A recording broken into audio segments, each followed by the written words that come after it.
students and is now devoted to providing solutions to help empower research students. Over to you, Greg, for topic identification and development. Great, thanks, Nadira. Good evening, good morning, good afternoon. Welcome to everyone who's joined us here tonight. Thanks for being here with us. Tonight's topic is topic identification and development. And as Nadira mentioned, although it's aimed at PhD level, it's also very relevant for anybody who might be undertaking a master's degree or any form of research.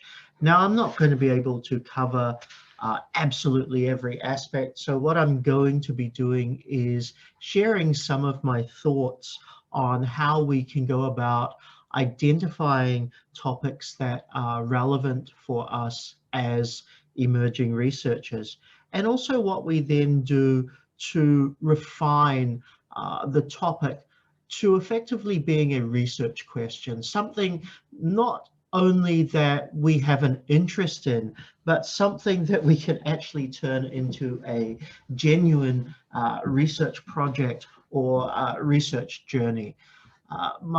Give me a sec. The objectives for tonight are fourfold: to understand considerations in selecting and refining a topic that's suitable for postgrad research, to understand the role of literature in refining the research topic, because, you know, it doesn't just come from our head. We do need to ground it in the other research that is out there that's relevant. To be able to understand the parameters of a topic and how this is going to evolve through your research journey. There's always the perception that the topic I choose at the beginning has to be the topic I write about at the end. And that's in no way a fixed rule for any of us. And finally, to recognize that our topic is effectively our starting point. So, you know, it is not fixed in stone, but it is where we go from, and that's what we use to shape everything else that we have as we go through. Now, I want to start off by teaching a method that I got from one of my mentors, the person who actually got me into the university, the academic environment way back in the early 90s, Barbara Grant. And it's probably not her, she probably stole it from somebody else as well. But I call it the 8 minutes, or I call it Barbara's 8 minutes to be effective. Now, this is an exercise that I've done a lot with research students over the years. I've done it myself when I go to plan something new, whether it be a bigger piece of research, or whether it even be what I want to think about for writing an article or for a conference paper. I use this very simple technique, mainly because it works. Now, you know, every one of us is different, but at the end of the day, the value of this particular technique is trying to, in essence, empty our brains of what we're thinking currently. And it has frozen. There we go, a little bit better. Not sure what happened there. Okay, it's a very simple technique, and it really just involves you writing. Now, I'm not going to ask you to do it now. You know, I could go off and have a cup of tea while you do this, but I'm going to ask you to think about how you would use it, and also at other stages in your research process where you might choose to use it. So effectively, I have a lot of paper. Now, you can use lined or unlined paper for this activity. My preference is to use unlined paper. The main reason being is anything that gives us structure is going to, at some aspect, going to limit how we want to think about things, and it's going to limit the speed in which we want to react, or that we want to create more than anything. So I tend to use unlined paper. I tend to use one pen only. Now, a lot of people will be like, that I've got these 3 lovely pens and, I should be able to color code stuff and all that. That's the problem. Now you're thinking too much. So I limit it back down to 1 simple pen, a whole lot of paper, and what I do for 8 minutes, and I time myself. I time myself for 8 minutes. I just write whatever is in my mind related to what I want to do with this research, whether it be questions, whether it be keywords, whether it be statements, whether it be articles that I remember, even if I don't remember the name of the author. All of this is stuff that I simply just put down there and I boom, boom, boom, boom, boom. I make sure it is there so that I can come back to it later. Now, you might ask, why do I limit it to 8 minutes? And there's a very old-fashioned technique, or a very old-fashioned fact that goes behind this.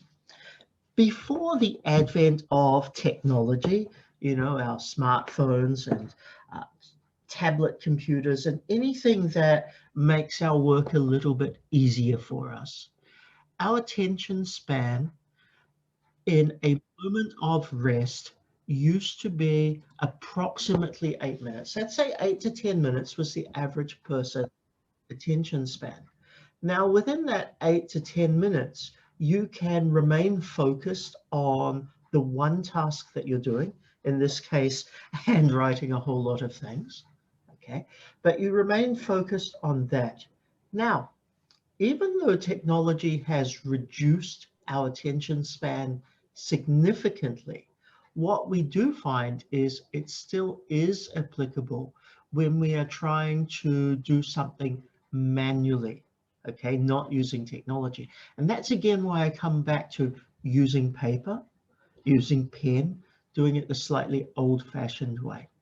But I give myself 8 minutes, and what I tend to do is, even though I come to my 8-minute limit, if I'm finding that the process is being productive for me, I just let it go on another minute or so.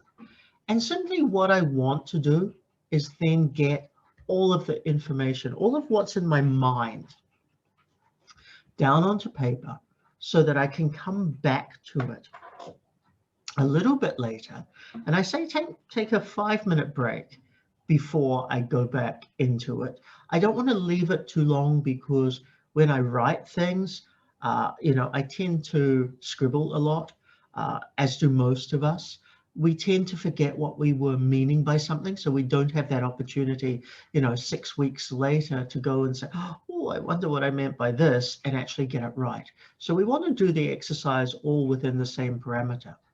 Now, this is not about defining and refining our topic. It's about making us think about this topic in this moment of time in terms of what's in our mind and how we want to be able to deal with that. So it's like having a photograph of the research brain at a particular point so that we can come back and say, okay, there's some ideas, I can use those, I've got to remember this. Now, there's 2 things here before I move on to the next page. I talk about block and chunk, and I think my next page is probably going to explain that better. But block and chunk is after you've literally vomited out all of this text onto the page. Block and chunk is about identifying what's relevant to you. Now, this starts to form the basis of, hey, this is the part that is me. We get to use that and we get to move on from that. Okay. Now, the last text I put down here is handwritten versus typed. Okay, many of us are going to be very happy that, we want to pick up our keyboard and we want to make it easier because we can type faster than we can write. The problem is the processes involved in typing and the processes involved in writing are different. When we type, we self-correct. I don't want, during an activity like this, to actually self-correct. I want the mistakes there, because those mistakes sometimes reveal an initial intention that we can come back to. When we type things, we tend to have this mentality that we want to make it as robust and structured and correct as possible. Like with using lined paper, the moment we type this out, what effectively happens is we impose structure on how we are meant to think. So to me, unlined paper, handwritten, enables us to just let that out. Now from that, what we're getting is a very interesting set of information, thoughts, semi-thoughts. You know, they don't even have to be complete. And don't worry about the fact that you can't read this. This is actually uh, Marie Curie's original notes. You know, this is an old system of doing things. What we're doing is we simply want to get our thoughts onto paper in a way that we can reanalyze. And then it comes down to the point of analyzing what we need to do. Now, okay, I've just told you, please don't type, use handwritten, but this is the only image I could get without me sitting down and rewriting everything myself. This is the chunking and the blocking. And what I do is I take everything I've got and I take a nice marker pen, you know, a nice big thick black whiteboard marker pen, and I cross out everything that's not needed. Now, you know, you might say, let's photocopy this first. Yeah, it's fine, take a photo, whatever. The reason I tend to go for the left rather than the right, but both work, is I want to focus down to keywords or key phrases.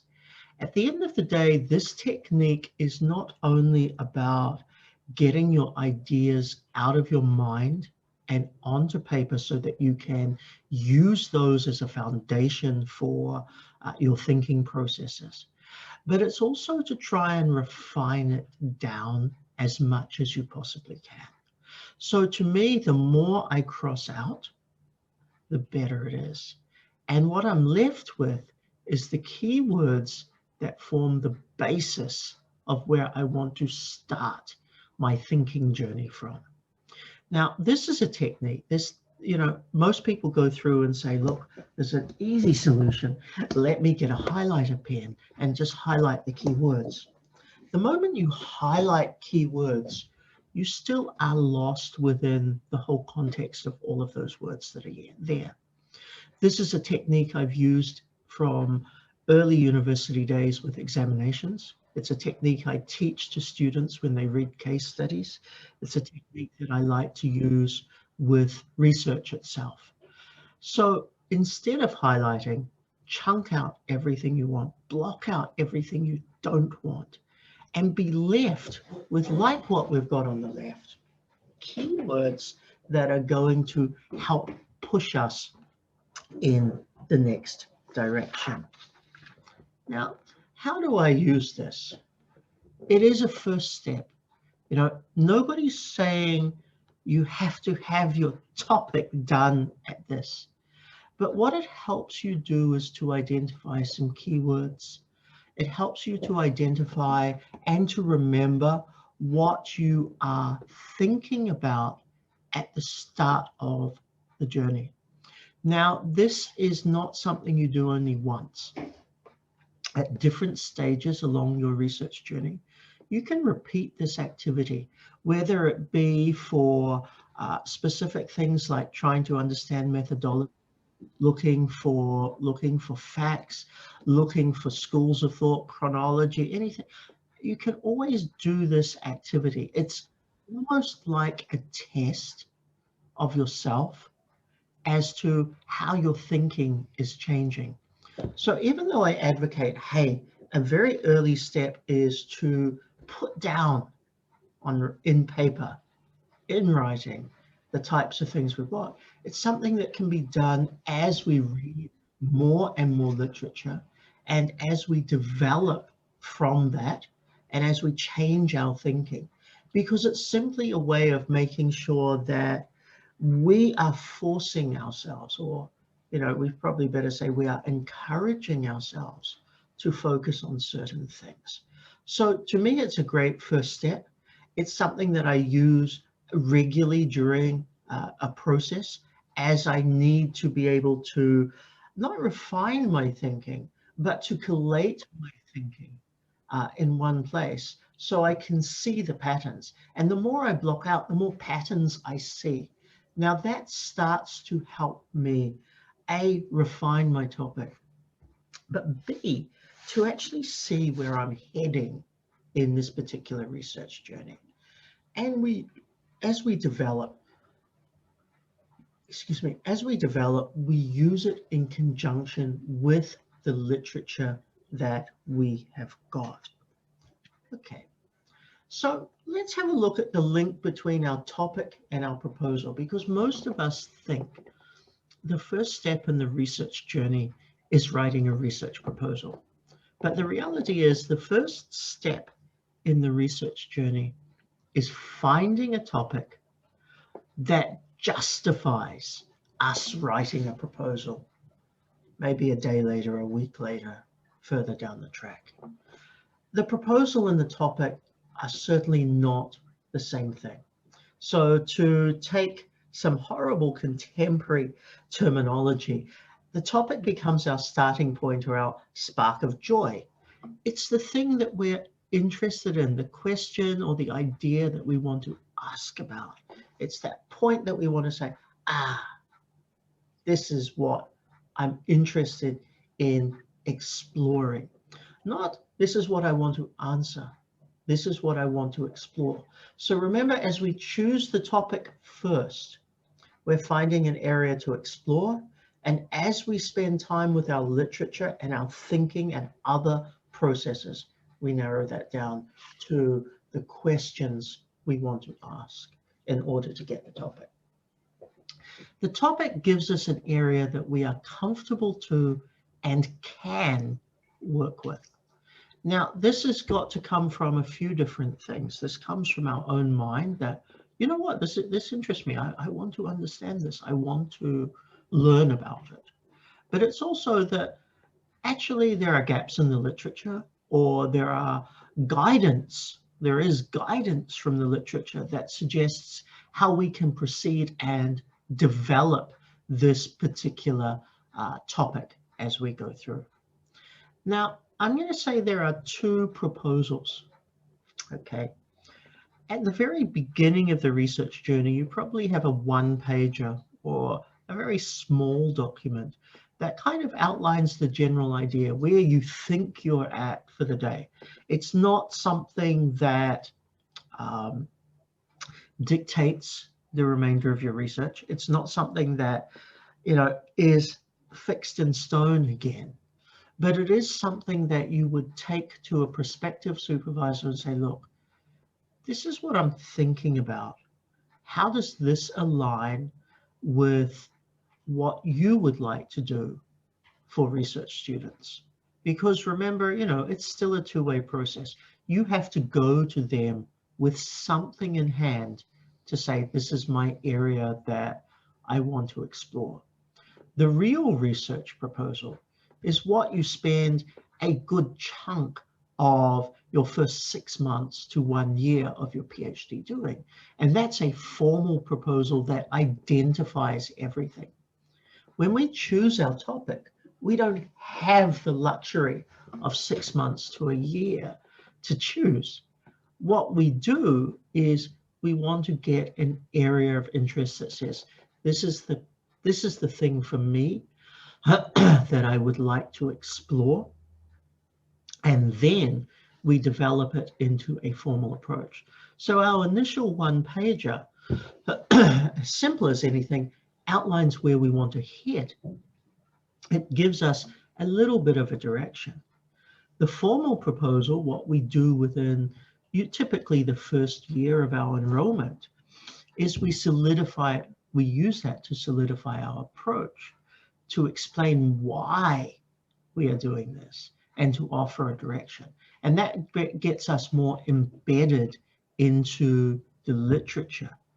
At our topic identification stage, we're probably only reading maybe 5 to 10 things.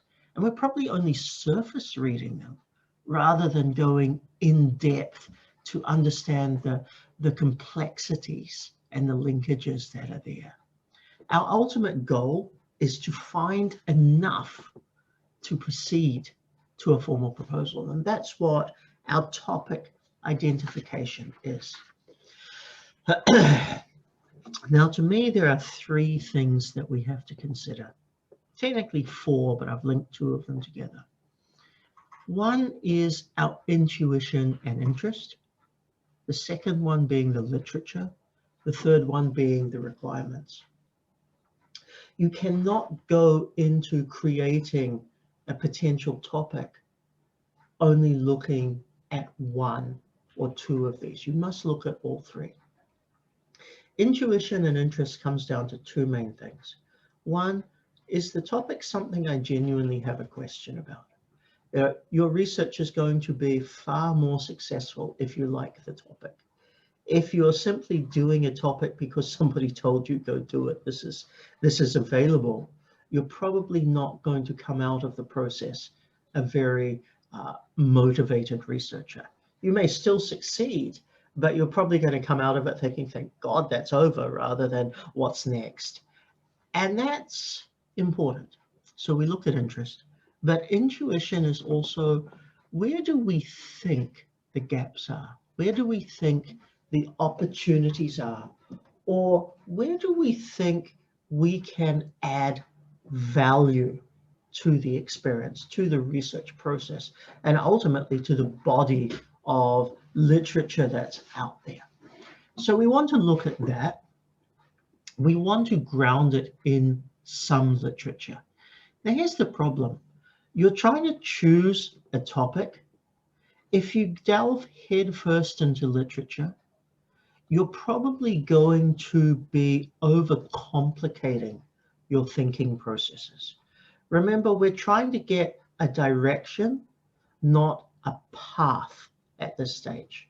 So if we look at literature, what I would look at is 5 to 10 most recent pieces of publication in the field that kind of say, you know what, there's space for where you want to be.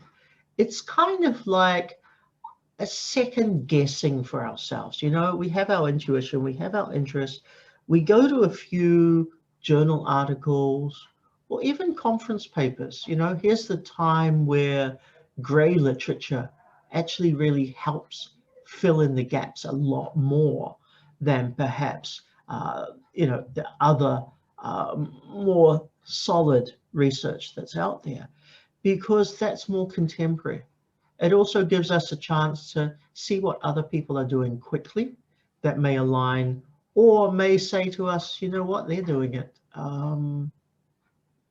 Probably I'm not going to be able to make a contribution if they're already approaching what I think. So I go back to the drawing board and I start thinking, what can I do again that's different? Or I use that to springboard.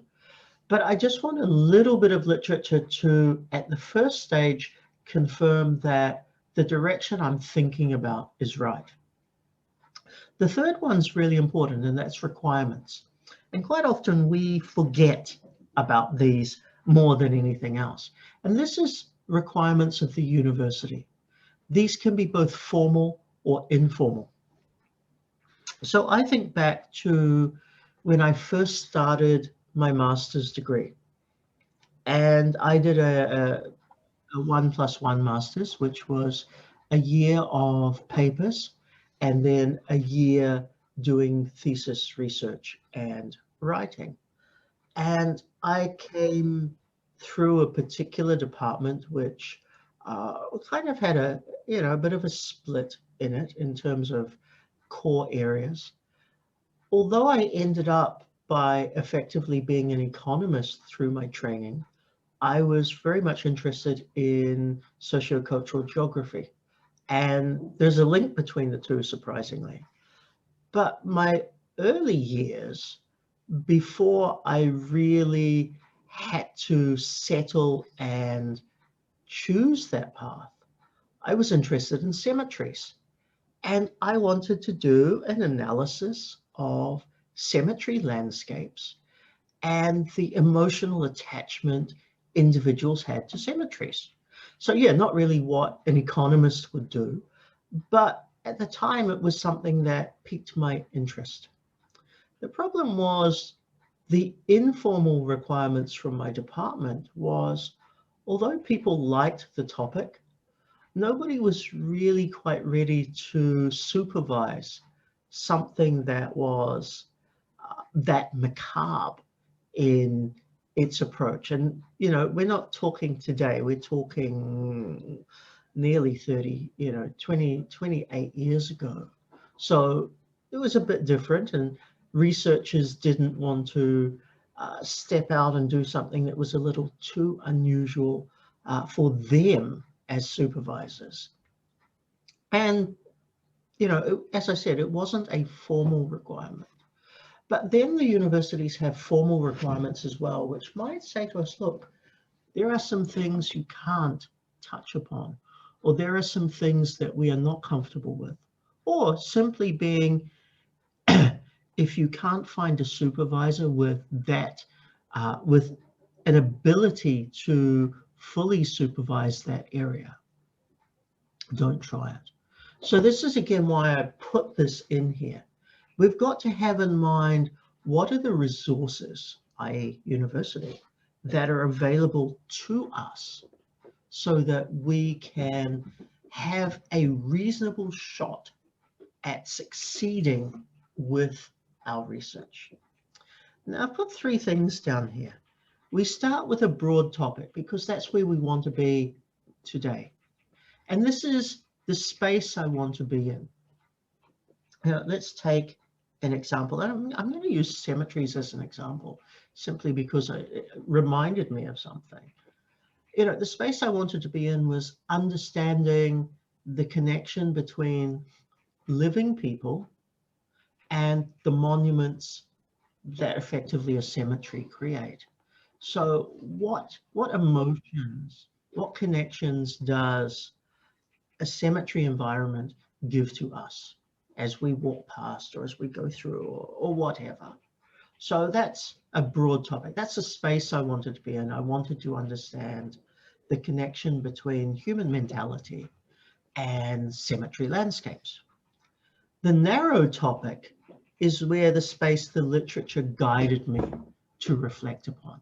So I took a few pieces of literature to see, what have people done?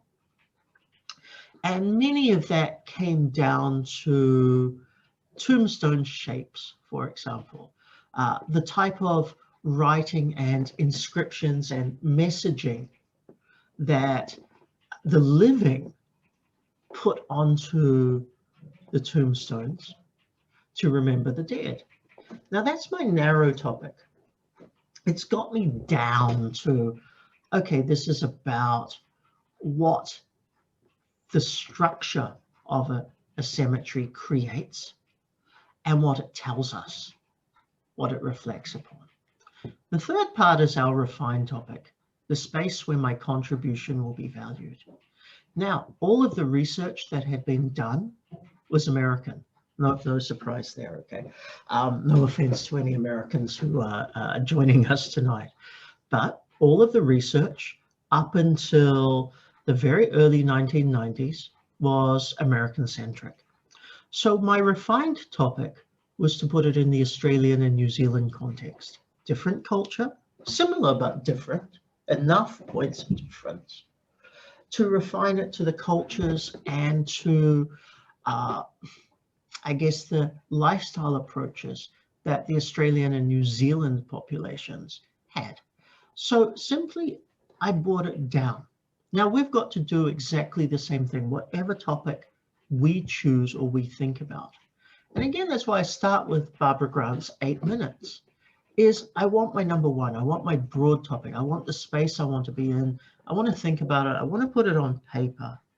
I want to force myself to focus on that. Then I want to look at what do I use the literature for to be able to narrow it down.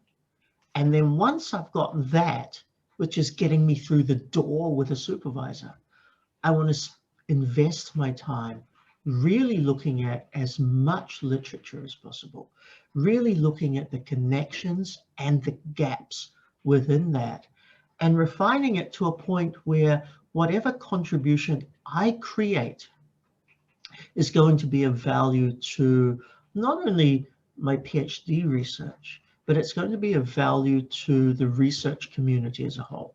I'm going to create something new that people can look at and say, ah, I see where he went wrong, I do something different.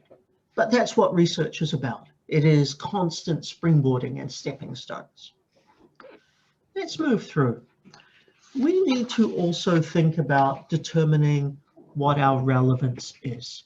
Now you might say, why is he asking, or why is he thinking about this at topic stage? Because I believe that as you are thinking through your topic, an important element is for you to understand what your relevance or what your potential impact could be into the future. So we have academic, social, and practical relevance. So academic relevance means that the research can fill a gap in the knowledge or contribute to a scholarly debate in your field. So you're actually addressing a real question that is out there, and you're creating new knowledge. Social relevance means that it can advance our understanding of society and possibly inform social change. Okay, so my cemetery research is certainly not going to inform social change, but it was going to have academic relevance in the sense that it was addressing an unanswered question. And finally, the practical relevance. And this is where a lot of us forget that we can actually make the bigger contribution. It means that research can be applied to solve concrete problems and improve real life processes. Actually, usually that's workplace. You know, we can either look at undertaking research that solves an academic problem, gaps in the literature, questions that have been unanswered, or we can apply it to streamlining a process within an industry so that things move faster, work better, whatever.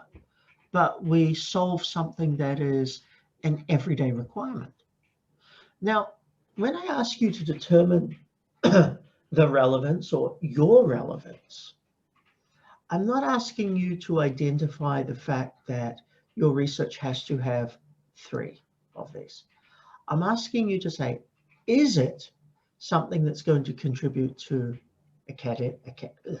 academia? Is it something that is going to contribute to society in terms of creating or being part of movements to make society a better place?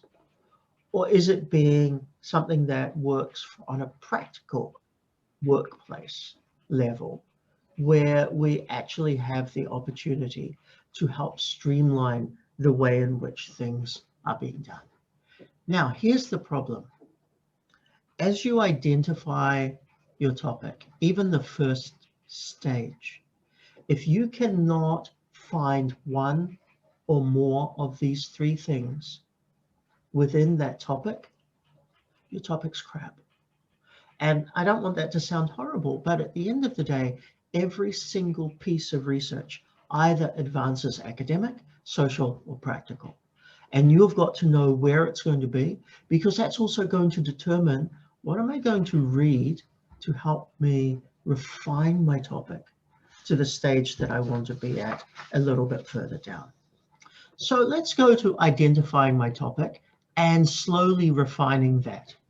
So I want to identify some problems. This is about me narrowing it down from my broad topic. Let's go back. This is about me taking it from my broad topic to my narrow topic.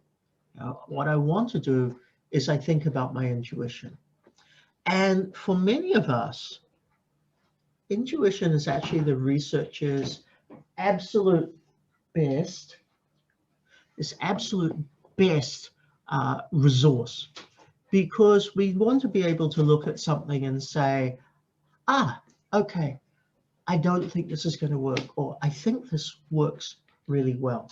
So use your intuition. Some people will say, hey, you know what? At our stage of research, we don't have intuition. To me, that's bull, because you have gone through life having intuition, so use it. We want to identify problems through our other research frameworks as well. We want to be able to see what the gap in method is, maybe the gap in knowledge, maybe the gap in application. Either of those three are going to help us to develop stronger in terms of the topic and what we want. Now, a good piece of research will address and advance either of those three: method, knowledge, or application.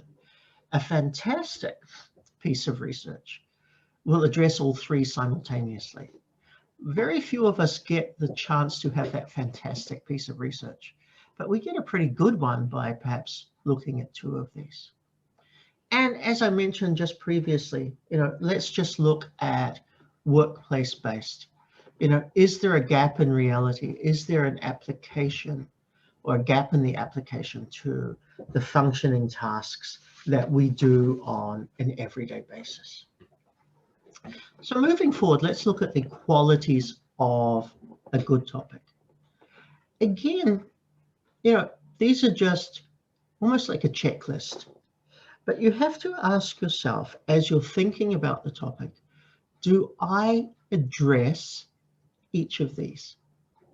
Because if you're not addressing the majority of these, either your topic is really not suitable, or B, you need to think a bit harder. So use this as the push factor to say, look, how do I think harder?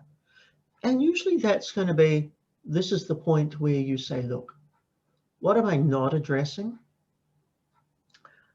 What literature should I be doing? So I've suggested, up until this point, we look at 5 to 10 pieces of literature to give us a little bit of a scaffold.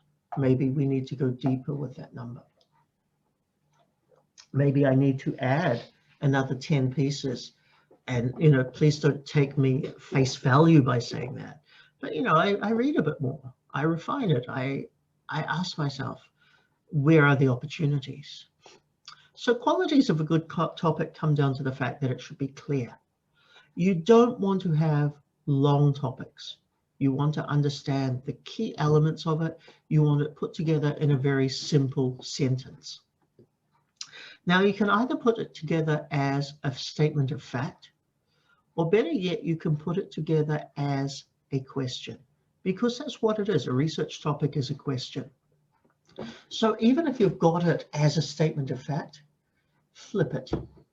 How can I ask this as a question in order to have that topic there? It needs to be well defined, and by that I need to understand what are my parameters. So if I go back to my cemetery example, and I'm sorry for having to go back to that, but my parameters are cemeteries, obviously. They are geographically constrained to Australia and New Zealand. I can further refine that. I can look at urban versus rural. I can look at particular cultures. So I could look at Western Christian cemeteries, for example, or European Christian cemeteries, which they would be called there. I could look at Aboriginal graveyards, and they won't call them cemeteries. They have a different terminology. I can look at Maori cemeteries, both traditional. I can also look at Maori cemeteries in terms of Maori Christianity and what the two Maori churches, that enabled cemeteries to happen. I can look at it from so many different perspectives, but each of those give me an opportunity to define something. Now, as we evolve our topic, our definition should become clearer. So what are the parameters that we are putting on ourselves and our research? We start with the broad ones, you know, Australia, New Zealand was my broad one. Then my next broad one that's relevant was rural versus urban. And then I might have separated it according to religious tradition or culture or something else. So I want to define as I go through. I want to make sure that there's current importance in this. Now, this is usually us trying to align ourselves with research that has been done, but not as detailed or not taken us further afield, or the fact that there is a current hot topic in this broader area. Now, here's the thing. Not everything is going to be of current importance, and that's going to depend on your discipline. But being applicable to what we see in society today, we want there to be a relationship. So if I'm looking at something that is very historically oriented, but I'm not a historian by nature, I probably need to rethink how I'm doing that. To me, the most important thing is it is executable. And there's two things to think about here. One, that you can do it, i.e. you have the skills, or you can develop, learn, grow, nurture the skills that are needed to be able to execute this research. And two, you can actually get the information that you need. You know, quite often we can be in a situation where we have, I want to move forward, I want to do this, I want to think about something. But at the end of the day, there's actually no practical way for me, or no affordable way for me to get the data to be able to support my research journey. So make sure that you can, through mechanisms that you are comfortable with, get the data that you need. You want to make sure that it's in addition to knowledge. So we're not repeating something that someone else has done.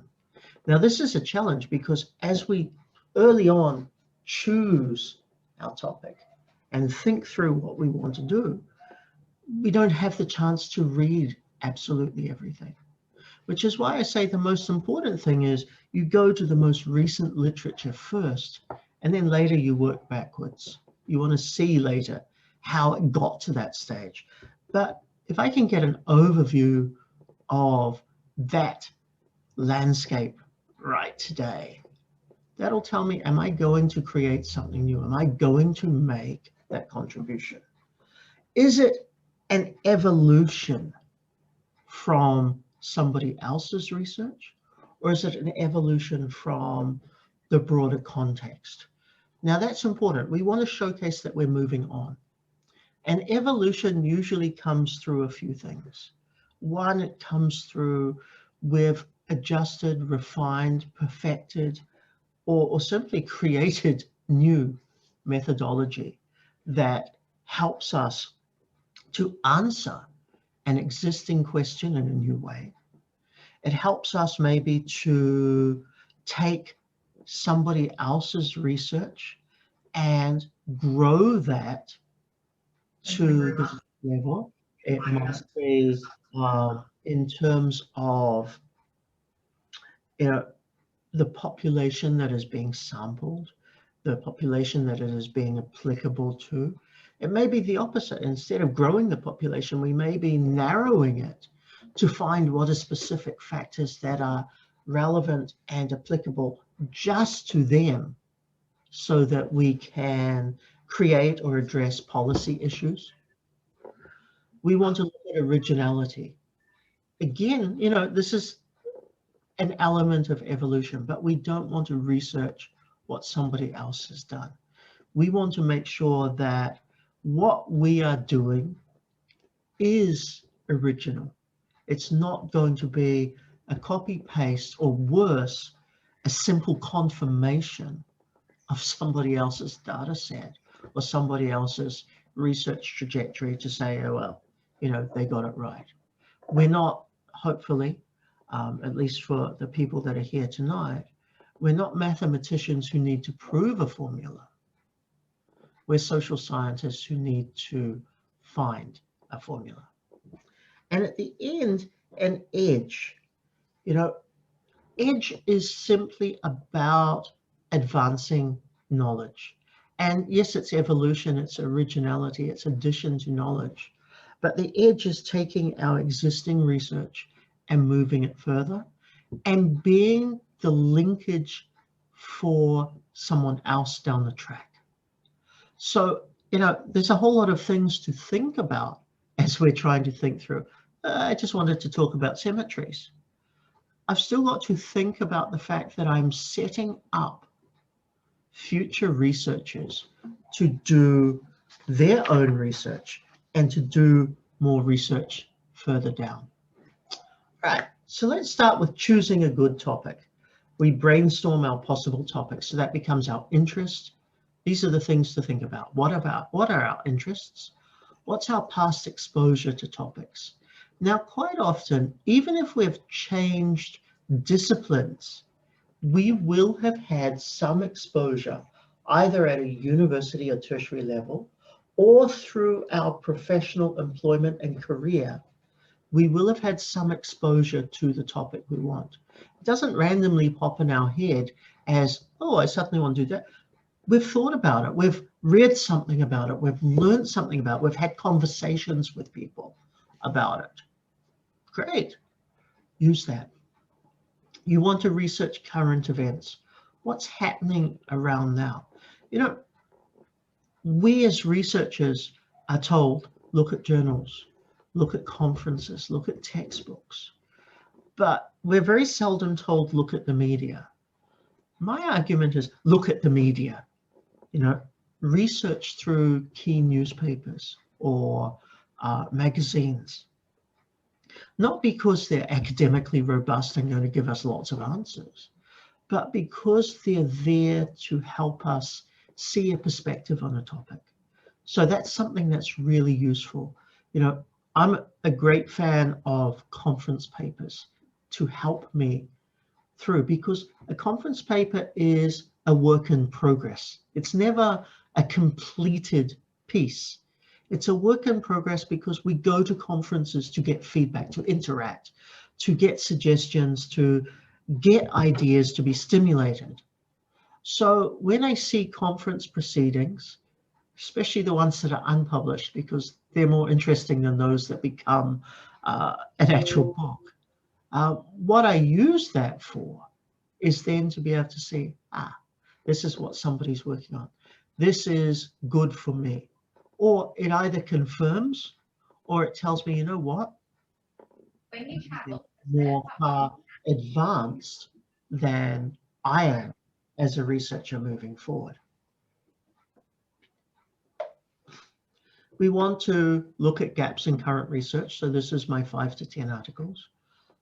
We want to talk about or getting advice and feedback. And this is actually talking to academics. Even though you haven't chosen a supervisor, for example, you may not have chosen a supervisor, you can talk to as many academics as you like to try and get some ideas or feedback or thoughts or perspectives on what you're doing as you go through. Talk to your classmates and talk to your peers. Now, classmates and peers are two different things. You've probably just gone through a master's degree, chances are. So you've got classmates in the same discipline area that you can talk to. There's nothing wrong with maybe, you know, you've had a few years gap and you're going back to university to do your PhD, fantastic. Then you've got colleagues that you can talk to, but there's also nothing wrong with going into a university and talking to some of the other research students that are within your department. So you know you want to study at a particular university, you know you want to be at this department, you kind of identified a couple of the professors that you want to work with. But you can also go in and say, you know, is there a chance I can set up a meeting with a few of the postgrad students to talk about my ideas? And often that's a really good way, not only for networking, but they're in there doing this research. They're the ones doing all of this reading, trying to be as modern and up to date as they possibly can at this moment. So it's great. When you're choosing your topic, also think about your future. Now, this was the piece of advice that was given to me, and it's also one of the reasons why I didn't push the cemetery agenda. In fact, I could have pushed it, and I could have got somebody from geography and somebody from architecture to make it happen. My career today would be really different. I was asked, so we let you do a master's degree a master's research piece that focuses on cemetery landscapes. What would you do next? And how is that going to enable you to have a career? And I kind of got a little bit stumped on that because I don't want to be out digging graves. I don't want to be out planning cemeteries. I just wanted to understand relationships that existed between people and physical landscape. But I got flummoxed by that question because what it did for me was it said, actually, it's not going to enable me a strong enough foundation to develop an academic career. Yet when I changed my topic and went for something still interesting, but a little bit more mundane to everybody else, that actually set me up in a career, and it set me up in more paths than I thought. So do think about that. You know, it's all good and well to have interest and intuition, but don't put yourself in a position that this is a terminal degree, because your research sets you up with nothing that you can use from this research into the future. And my advice is, you're not looking for one topic. You're actually looking for 5 to 10 broad topics that you can springboard from. So I've just made our work more complicated tenfold because I've asked you not to choose one topic, but to actually get a random set of topics. Well, not random, but to get a set of topics, because those are what you want to take in the next phase, work with, to be able to work down to your topic. And this is the narrowing your focus. From those 5 to 10, we've got to then look at which ones offer avenues for research, new avenues, which ones don't, which are interesting topics because I want to learn something, but don't actually create new knowledge. Those are the ones we throw away. It doesn't mean we can't go read about them, but we've got so many other things to do. We need to focus on the one. At this stage, we should be able to identify who is the right supervisor or supervisors for us. And then we take the top 2 or 3 and discuss with them. Now, here's the thing, you probably have a preference. That's where you put your one-pager.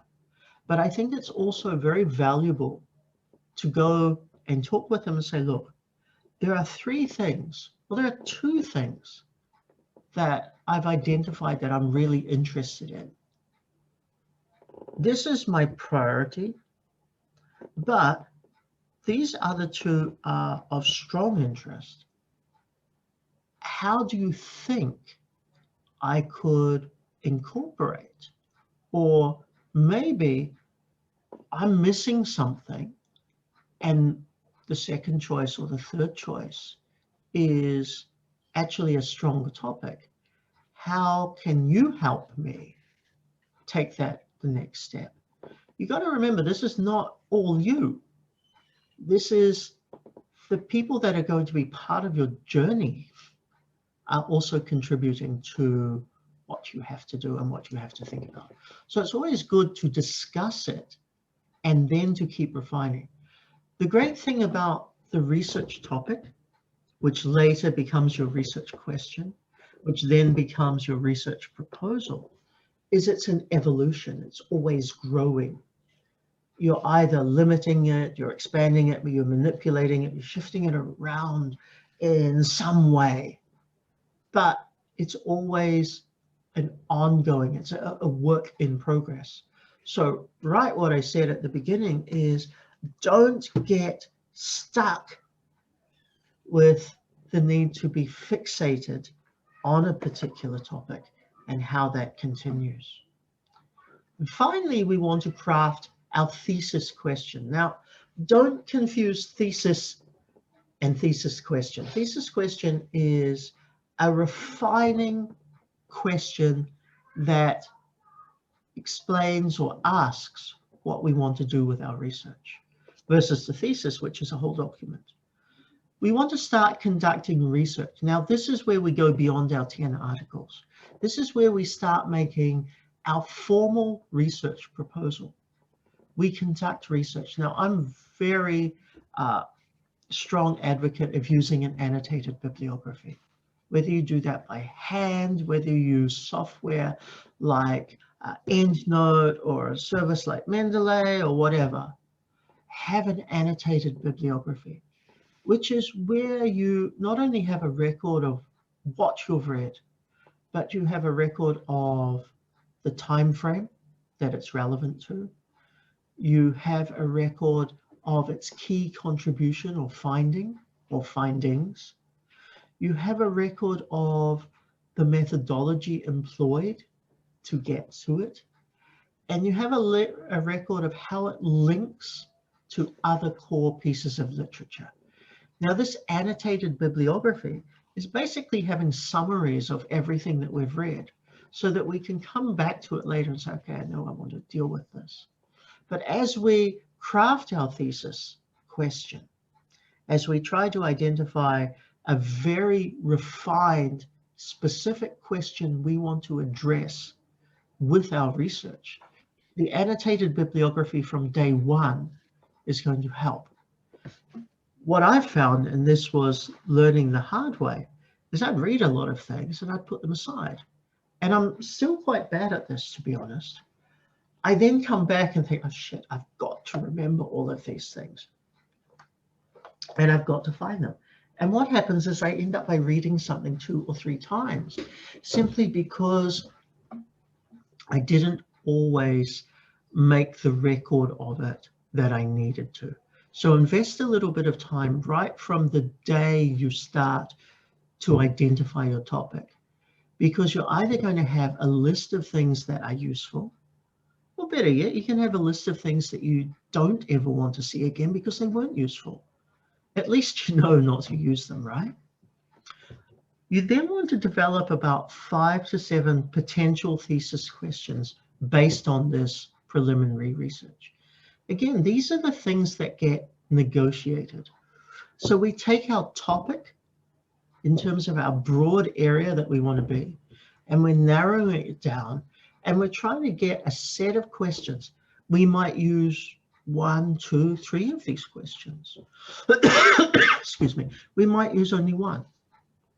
But by having them there, it summarizes where we see the potential, and it helps us to refine our topic, because from each of those questions, we can actually start putting more parameters around our topic, qualifying that topic and saying, you know what, this is the one.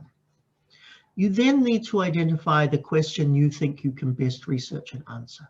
Now that comes down to a few things. One, is always going to come back to interest and intuition. That's a given. 2, it's going to come back to, do you have the technical research skills and the access or potential access to the data or the information needed to make that happen? So that's where you can think it through. Sometimes the best question, we might have to say, look, I can't do this. I don't have that skill, and I might not be prepared to develop it. So I make no secret of the fact I'm a qualitative, historic researcher, and that's where I enjoy being. I have studied statistics for 3 years at university, and I am proud to say I really don't understand a lot of it. But ironically, I can actually do it. The problem is it doesn't feel natural to me. So if you ask me to do quantitative research, I'm outside of my comfort zone. Small elements of it that help to inform, yes, but something that is purely quantitative, that's a no for me. So in that case, a question that relies, or a question whose answer relies upon quantitative, is going to be a no from me. And that's simply me identifying something that I'm not best suited to answering. So it can be simple practicalities as research skills. It can be simple practicalities as to, can I get the information that I need to actually answer the question? And then, and this is where, we pay our supervisors through our fees, select the final research question with their help as you refine it. So you're not taking this broad, well, I want to talk about cemeteries, and refining it down to looking at Christian Maori cemeteries of the 1880s through to 1910 in the North Island rural areas. You're not taking it all on your own. You're taking other people's input into that process. So the idea about choosing our topic and refining our topic is about getting input from as many sources and opportunities as possible. So let's go quickly through refining a topic to research questions.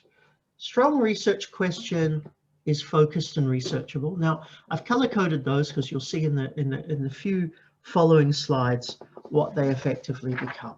Okay, focused and researchable, feasible and specific, complex, and relevant. Now, complex doesn't mean hard. We'll come to that. Just want you to think about it. Let's start with focused and researchable. It focuses on a single topic and a problem. It's answerable using available primary or secondary data, or primary data that you can obtain through whatever mechanism you need. It does not ask for a subjective value judgment. So, we're avoiding subjective words like good, bad, better, worse. They don't give criteria that's clear to answer a question. It's simply about effectiveness rather, is it good or bad? So don't say, is X or Y the better policy? We ask, how effective are policies X and Y at addressing issue Z? So we're wanting to bring it down in that respect. It also does not ask why. Okay, those become very open as research questions, but they're not something that can always be answered. We want to explain something. We want to show correlations, but we don't want to ask a generic why question. They should be feasible and specific, so answerable within practical constraints. And the most important thing is, again, it comes down to your understanding of methodology, but it also has to come down to affordability. How much will it cost you to do this research? Do you have that money? Are you going to get that money funded? And is the information available out there? Even if I throw money at the problem, will I get the answers? Excuse me. So that becomes a very important thing for you to think about. We want to use specific well-defined concepts. So all the terms that we use in our research question needs to have very clear meanings. So as we develop our question and as we think more about it, we want to make sure that we put parameters and definitions along the way. This doesn't have to be in the question you write yourself or in the heading of the topic, but in our mind, it has to be very clearly outlined, step by step. These are the limitations, these are the parameters, because you don't want there to be a vagueness or a challenge of interpretation with that. And it does not ask for a conclusive solution, policy, or course of action. What we should get is recommendations, possibilities, not we must do this. Unless we're talking medicine, which probably we aren't, we're not being that prescriptive. The research, the question should be complex and arguable. Complex means that you cannot answer it with a yes or no. So as you're asking yourself, hey, I'm interested in this, you frame it in a question, you think you've done yourself, but if you can answer it with yes or no, your topic's too simple. You need to take it to the next level. You need to go further and deeper from that. It cannot be answered with easily found facts and figures. Now, this is actually a conversation I had with my business partner earlier today. If someone else can find it fast, it's probably not to your advantage. So this is what research is about. It's about uncovering something that is not easy to find, and then analyzing and making statements related to that. So if it's easy to find the data, it's not research, and it's certainly not PhD. It'll work for an undergraduate final year thesis for a bachelor's student. And most importantly, it should provide scope for debate and deliberation. Remember, you're not going to be the definitive word on your research. You are not going to be the last researcher in history doing your research. You are simply springboarding off somebody else, and then later down the track, somebody else will springboard off you in order to go further forward. Oops. Okay, so we want to make sure that even though we make a contribution, that somebody else is going to use that contribution and advance it later on. That somebody else still may be you, or it may be somebody completely separate, unrelated to your research. You want it to be relevant and original. And this is why, you know, we want to peruse the literature early on to make sure that we are there. We want to address a problem that's relevant. We want to contribute to a topical social or academic debate. And I think, you know, we talked before about society, academia. We also talked about practicality. I think we can include that here. And we certainly want to make sure that we're doing something that has not already been answered. As you are developing your question, as you are refining it, you need to think about the type of research questions that you've got, whether it's descriptive, whether it is comparative, correlational, exploratory or explanatory, evaluation or action research based. It's very important to identify these as you're identifying your question, because this is going to tell you what is your contribution, what are you contributing to the argument, and how are you going to contribute that? And you need to identify this because it's also going to shape the literature that you're going to look to initially, because you want to fit within that, or at least you want to read within those parameters first, so that we can think through it a little bit stronger. Now that brings me to the role of the literature, and this is just going to be how I wrap up before we do a Q&A session, if there's questions there. The role of the literature is very simple. It's there as a guide. We're there to find gaps, and we're there to find current successes. So what are people doing? Now, remember, as you develop your topic, as you refine your topic, make use of both traditional academic literature, so textbooks, journal articles. Make use of grey literature as well. Grey literature being more towards unpublished or very niche. So conference proceedings, working papers from university departments, things that we find online which are more in line of thought leadership rather than academic narrative. So those give us opportunities. We want to use the literature to guide our methodology overview. That's going to tell us what has been done, or more importantly, how has it been done? And that's going to show us, can we do it a different way? So our question may be about, do we reach the same conclusion by using method B versus method A, which has been used for some time? Now, okay, it does, or it will become more complicated than that. But at the end of the day, it's still a simplistic thing. We want to understand how other researchers have gone towards approaching the types of things we want to do. We want to learn from them, but more than anything, we want to either confirm or evolve. And I'd prefer that we evolve from what we've got. And we want to look for future suggestions.